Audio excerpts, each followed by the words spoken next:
Ndagusuhuje kandi nguhaye ikaze wowe udahwema kubana nanjye mu makuru n'ibiganiro byiza ngutegurira umunsi ku munsi. Njye turi kumwe nk'ibisanzwe ni Zaki, naho iyi ni niwe Zaki. Sengabo Jean Bosco wamamaye nkafata ku mavuta wakoreraga ikinyamakuru cya Isibo TV. Uyu nguyu rero yamamaye mu biganiro bitandukanye yagendaga akorera ku muyoboro wa YouTube. Rero uyu nguyu mu mwaka wa 2024 tariki 18 Ukwakira, uyu Sengabo Jean Bosco nibwo yatawe muri yombi hamwa n'ibyaha bitandukanye harimo gukoresha ibiyobyabwenge ndetse no gutangaza amakuru y'ibihuha no gukangisha abantu amakuru abafiteho cyangwa se ibyabafite ashaka kubashyira hanze. Ibyo ni ibyaha byamuhamye, aramufunga, abamufungira muri gereza ya Nyarugenge mu murenge wa Mageragere. Rero uyu nguyu ufata ku mavuta mu kiganiro kigufi yagiranye na perezida w'urukiko rw'ikirenga Madame Domitira Mukanaganzwa, uyu nguyu yagaragaje impungenge zitandukanye z'abantu bari kugenda bamwiyitirira baka amafaranga, bahamagaye abantu bakeka ko bari baziranye n'uyifata ku mavuta.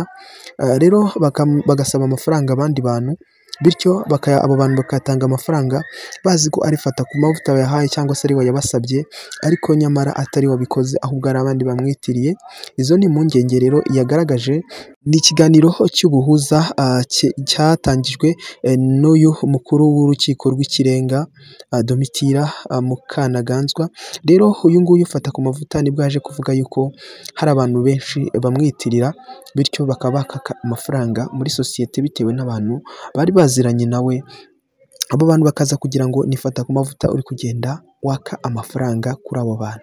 Rero uyu nguyu ufata ku mavuta yaje gutangaza yuko azarangiza ibihano bye mu mwaka wa 2026 muri Mata, aribwo azaba ashoje ibihano bye, bityo agataha agasubira mu kazi ke nk'ibisanzwe. Rero dore yuko yavuze ko akumbuye abafana be kugira ngo yongere agende aganira nabo, ngo ni ibintu akumbuye cyane. Bityo rero uyifata ku mavuta rero yageranye ibiganiro bitandukanye n'itangazamakuru harimo Imvaho Nshya.